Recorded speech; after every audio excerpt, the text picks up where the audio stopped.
graça e paz a todos e a todas. Eu sou o pastor Michael e nós continuamos com nossa reflexão Esperança em Apocalipse e hoje falaremos sobre o capítulo de número 5. O vidente João, ou se preferir chamar de profeta, ele prossegue com aquela descrição que ele começou lá no capítulo 4, onde ele está diante do trono, e ele vê aquele que se assenta sobre o trono, e ele vê os 24 anciãos, e ele vê os 4 seres viventes. Então, o ambiente em que ocorre esse capítulo de número 5 é o mesmo ambiente que nós encontramos no capítulo de número 4.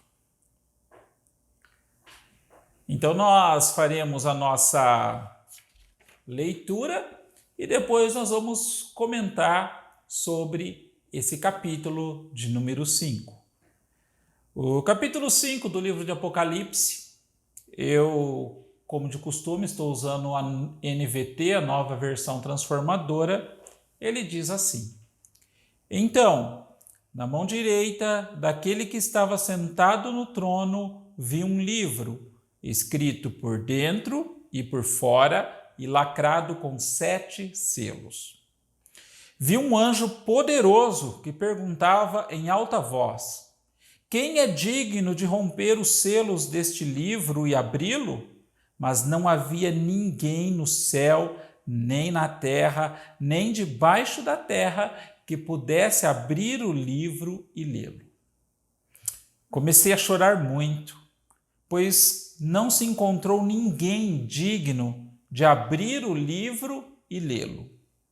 Então, um dos 24 anciãos me disse: Não chore, veja, o leão da tribo de Judá, o herdeiro do trono de Davi, conquistou a vitória.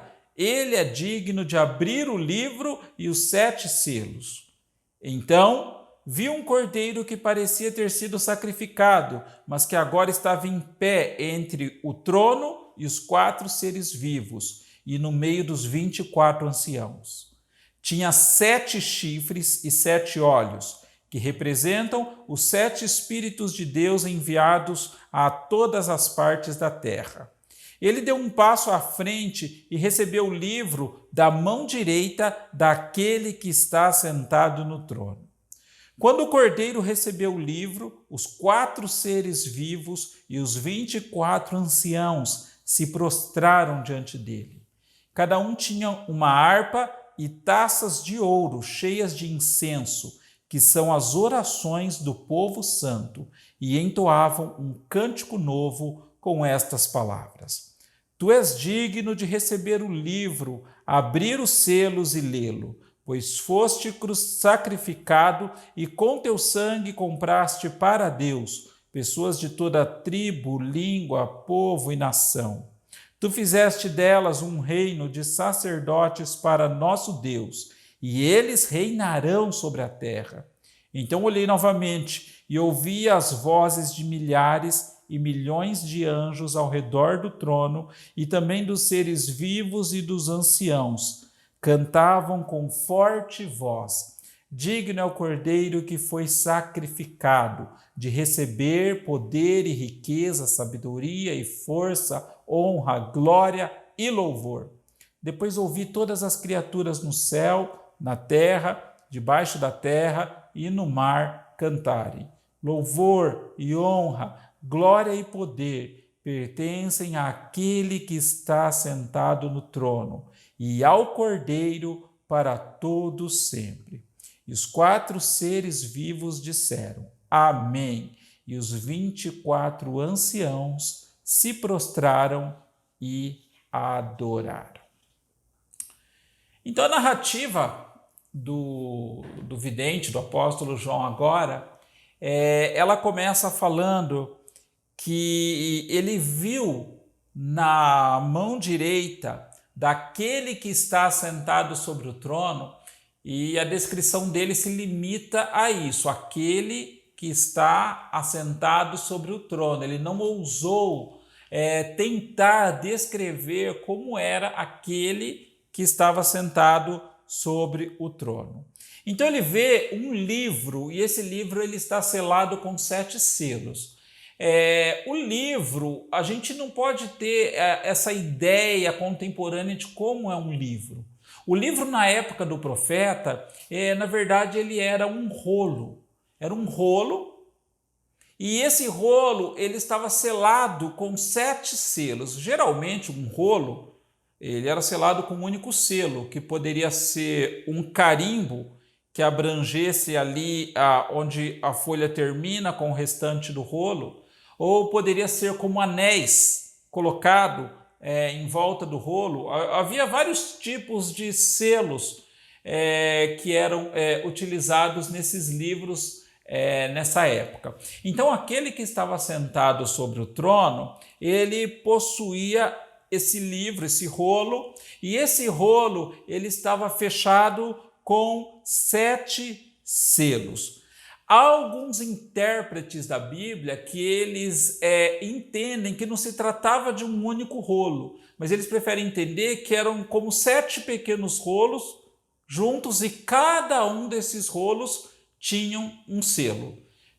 Você vai ver na leitura posterior que à medida que cada selo desse era aberto ou era rompido, ele desenrolava a parte daquele livro e ali ele emitia um juízo. Tá? Então, eram 7 selos naquele rolo e cada selo desse ele desencadeava um novo juízo. E outra coisa que ele fala é que estava escrito por dentro e por fora.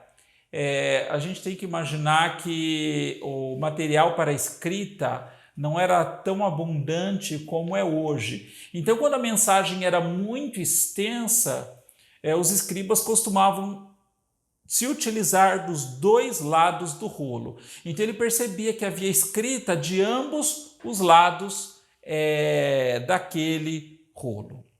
E diante daquela visão, ele fala que vê um anjo muito poderoso que pergunta em alta voz: quem é digno de romper os selos deste livro e abri-lo?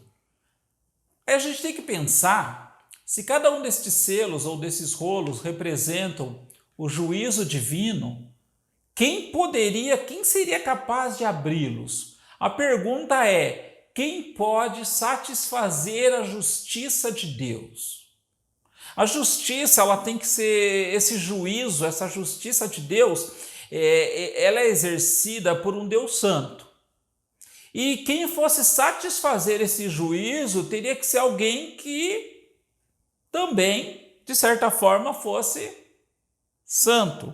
E quando o anjo faz essa pergunta, no verso 3, o profeta narra: mas não havia ninguém no céu, nem na terra, nem debaixo da terra, que pudesse abrir o livro e lê-lo. Queridos, a justiça de Deus, ela não pode ser satisfeita com a nossa própria justiça. Quando o profeta está falando sobre que não havia ninguém no céu, ele está incluindo todas aqueles seres que ele havia contemplado ali. Ele está incluindo que no céu aqueles 24 anciãos não eram dignos, apesar de serem figuras de grande autoridade, que estavam assentados também sobre tronos. E os 4 seres viventes que ele narra também no capítulo de número 4 também não eram dignos de abrir o livro.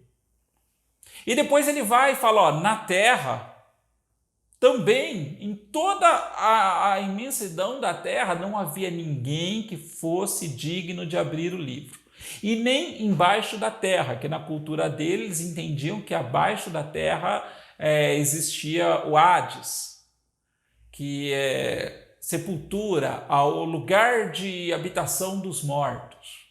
Então, nem entre todos, ele quer dizer que nem entre todos que já haviam existido, nem entre eles havia alguém que fosse digno de abrir o livro e ler este livro.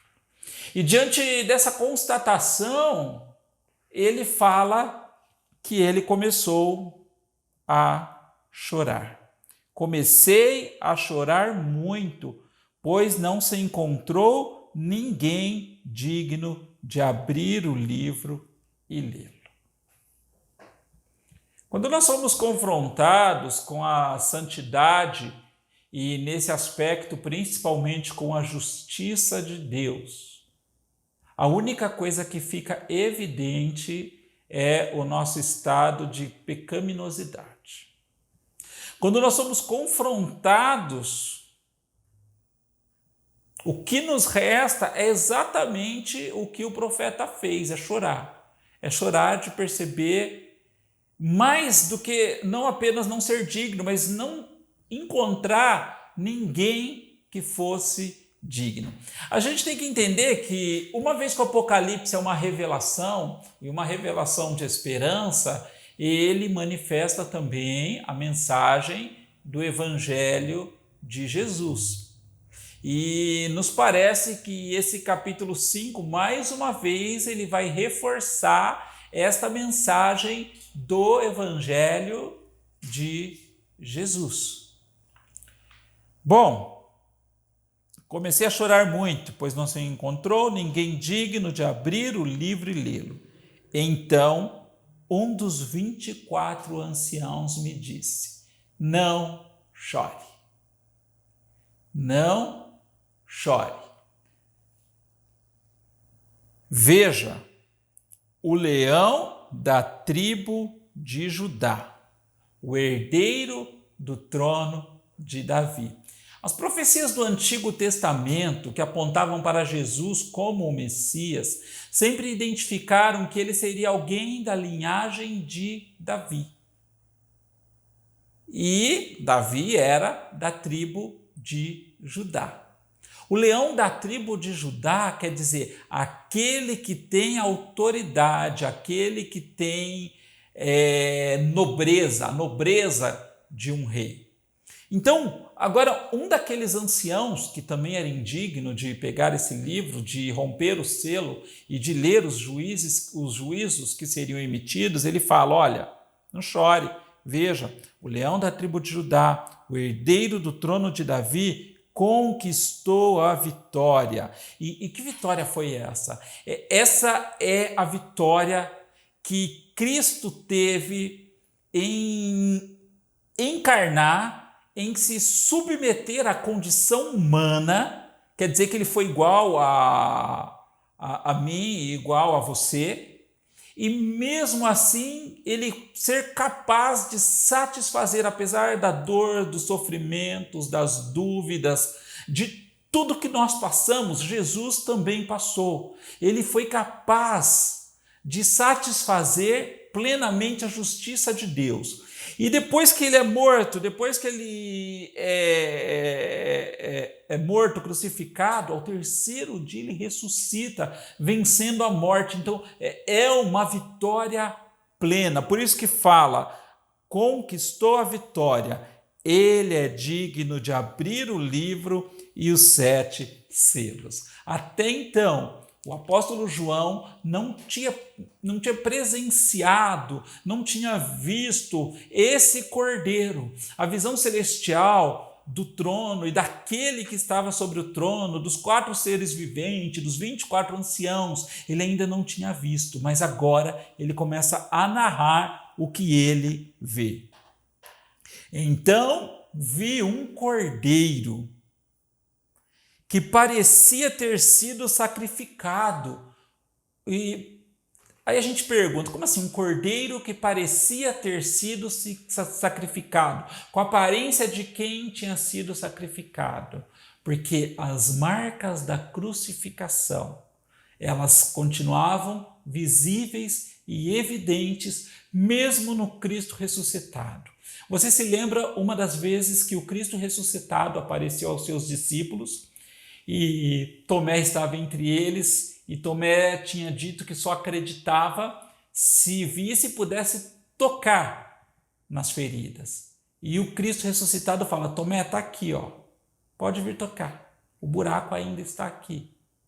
Então, por isso, com a aparência de quem havia sido crucificado, mas que agora estava em pé entre o trono e os 4 seres vivos e no meio dos 24 anciãos. Esse era o Cordeiro ressuscitado no esplendor da sua glória, aquele que foi achado digno, aquele que podia agora, enfim, pegar esse livro, romper os selos e ler o conteúdo destes juízos. E ele descreve que ele tinha 7 chifres e 7 olhos, que representam os 7 Espíritos de Deus enviados a toda a parte da terra. Bom, o que um chifre representa? Às vezes, na nossa cultura, quando a gente fala do chifrudo, a gente sempre está fazendo uma referência, né, bem caricata, né, ao diabo, né? Mas os chifres, eles representam autoridade na Bíblia. E como nós já dissemos, o Apocalipse ele tem muita simbologia, e aqui novamente ele está usando o número 7. Os 7 chifres representam uma autoridade perfeita. Imagine um cordeiro com 7 chifres.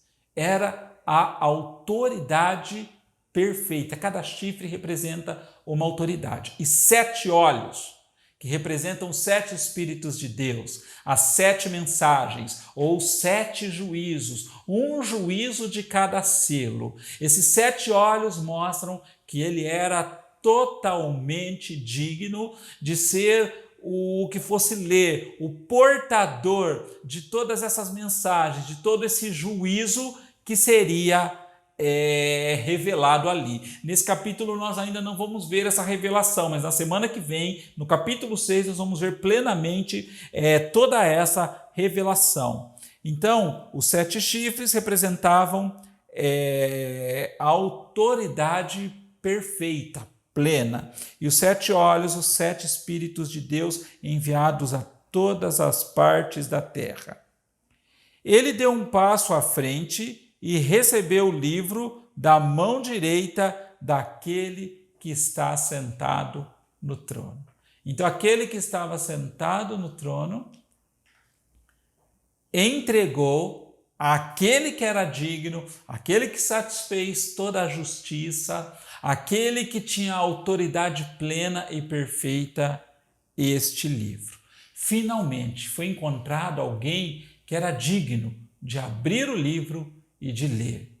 Foi encontrado alguém que era digno de romper os selos. E quando isso acontece, ele deu um passo à frente e recebeu o livro da mão direita daquele que está sentado no trono.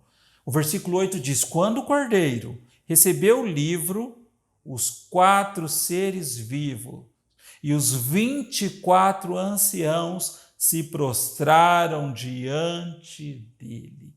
O céu rompe num êxtase, numa reverência àquele que é digno. Muitas vezes, aqui a gente encontra uma lição muito importante para nós.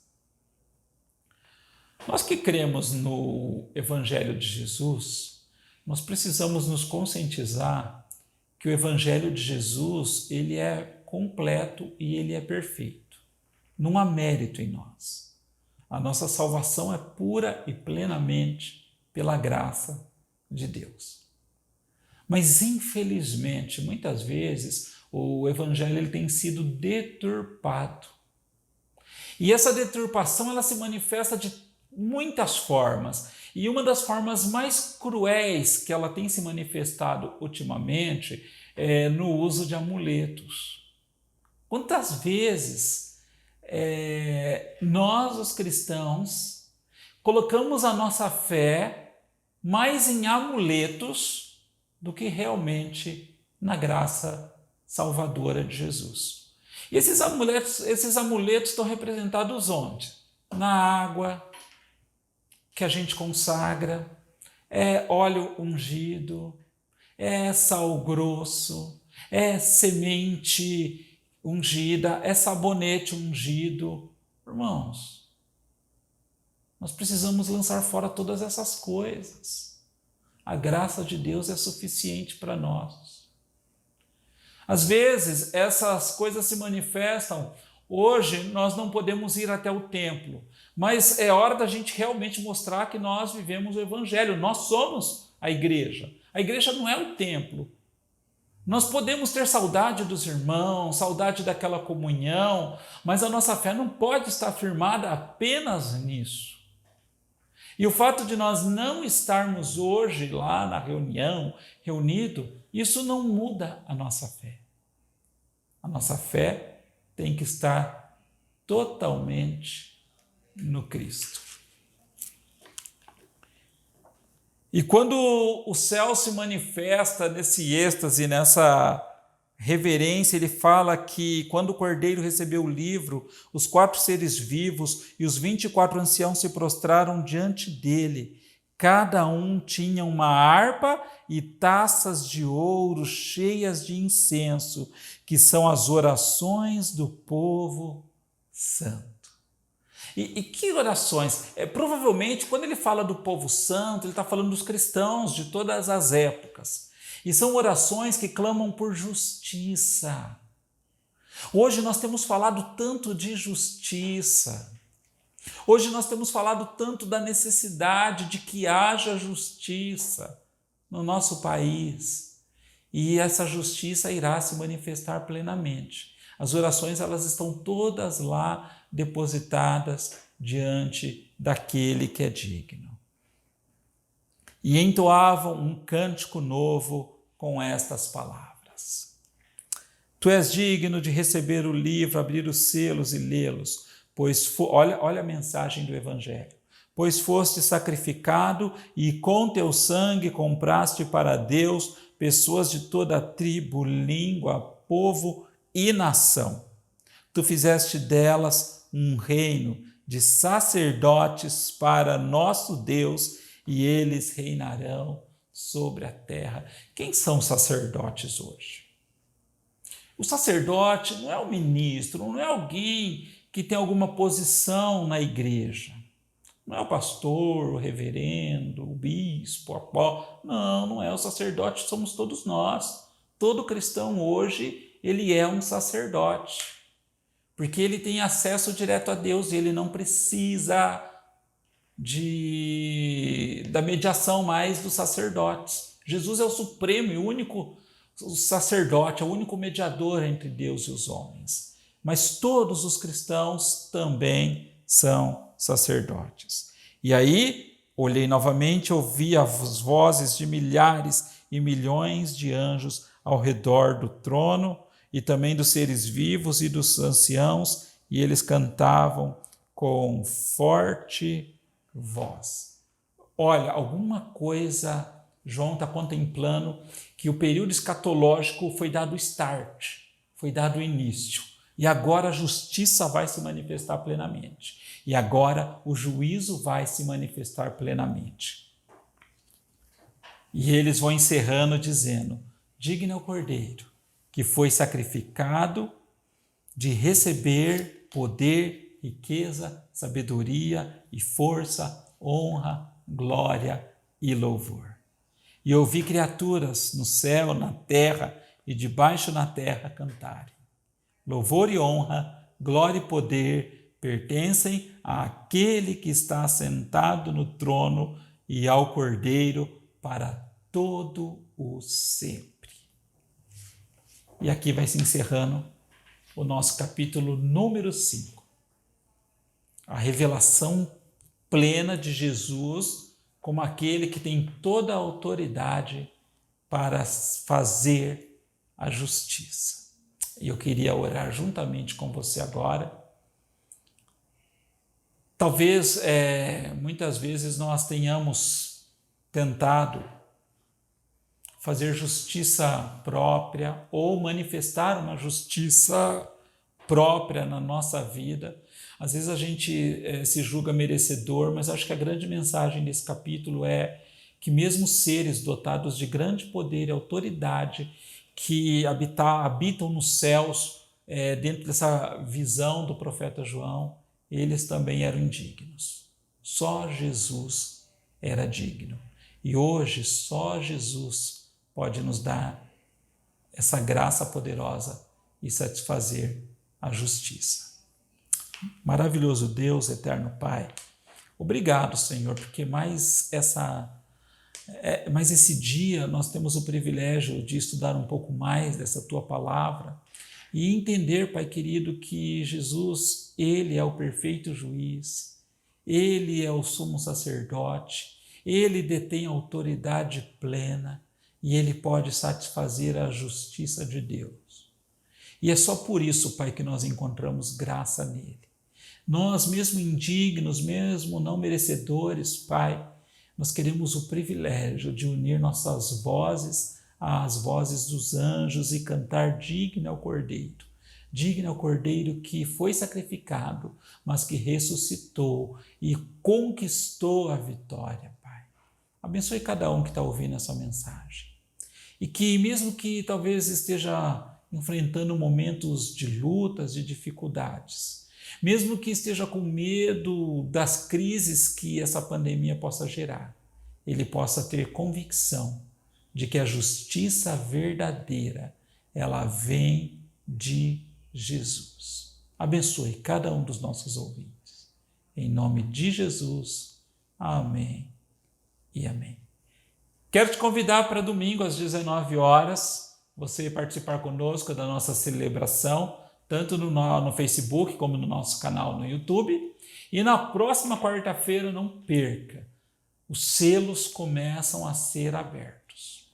A justiça e o juízo de Deus começam a ser derramados sobre a terra. Deus te abençoe, um bom resto de semana e até domingo.